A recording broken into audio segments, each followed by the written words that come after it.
So I was challenged in the something called Slack and Cheese, and it was by Dude's Kitchen and Grill, the Dude's Kitchen and Grill. And so tonight I'm making a keto version of macaroni and cheese. Only I make it with cauliflower, and I will be using feta cheese so that it is keto. So stay tuned and let's see how it turns out.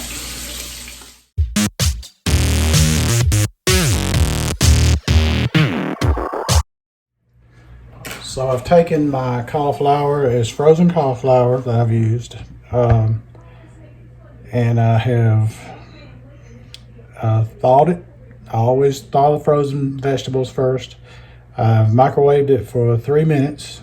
I let it cool to the touch where I could cut it up into smaller pieces. And then I kind of squeezed a lot of the water out of it. Not all of it, but enough to where it won't be an issue. Now, I am going to put in some olive oil. And I want to thank my friends, Thomas and Marie Garvey. They sent me this olive oil bottle with olive on it, and I love it. My wife and I are so grateful for this. We love it. And I'm going to sprinkle a little bit of olive oil on this.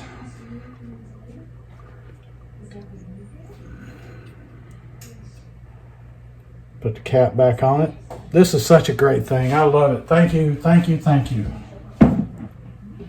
And I'm going to put some salt and pepper and garlic on it.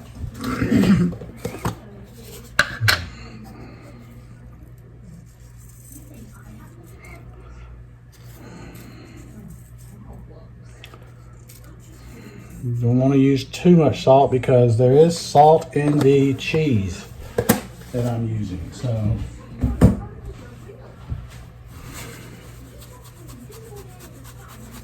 not going to use too much pepper because not everybody eats pepper, so or likes pepper near as much as I do. And I'm going to sprinkle some garlic on it.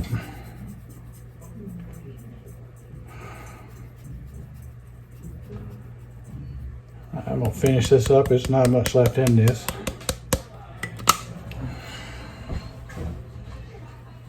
Throw it away. And I'm going to put a little bit of onion powder on it. Not a lot, just a little bit.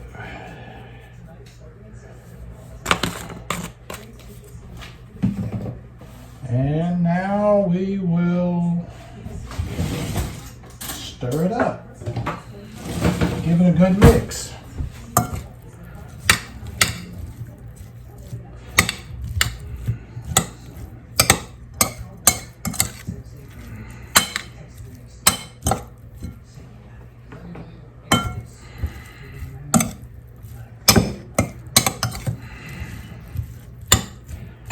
Get all that incorporated into it.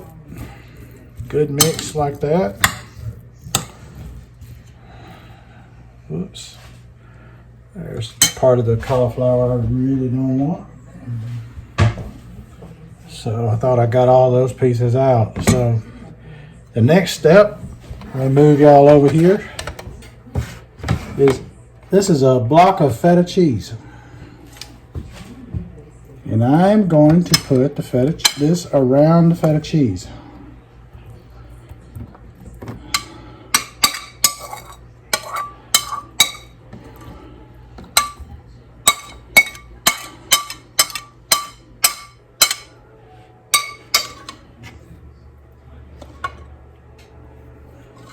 And then let me get it off of the feta because I don't want it on top of the feta. I want it around the feta.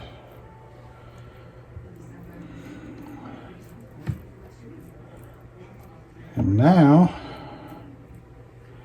we're going to spritz it a little bit more with give it a splash or two more of the olive oil for good luck.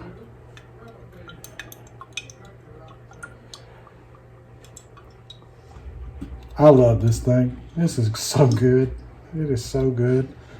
That way it has it on there and it'll help to kind of roast it. Now that it's par cooked. The cauliflower is par cooked right now because when you bite into it, I want it to be tender, and sometimes in the oven it's not quite tender. So now this will go in the oven, in a 350 oven, for about 30 minutes. But I will check it periodically to make sure that it is doing okay. And we'll check back in about 30 minutes. So we have it out of the oven. And we are going to stir it up. Mix it all together. Get it incorporated in with the cheese. Real good.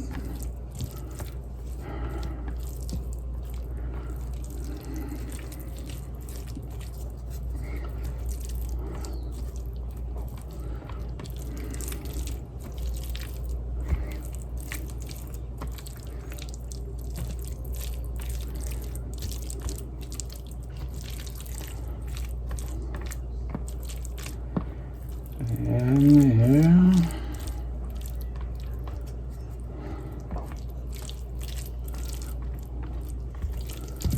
Get it good and mixed up.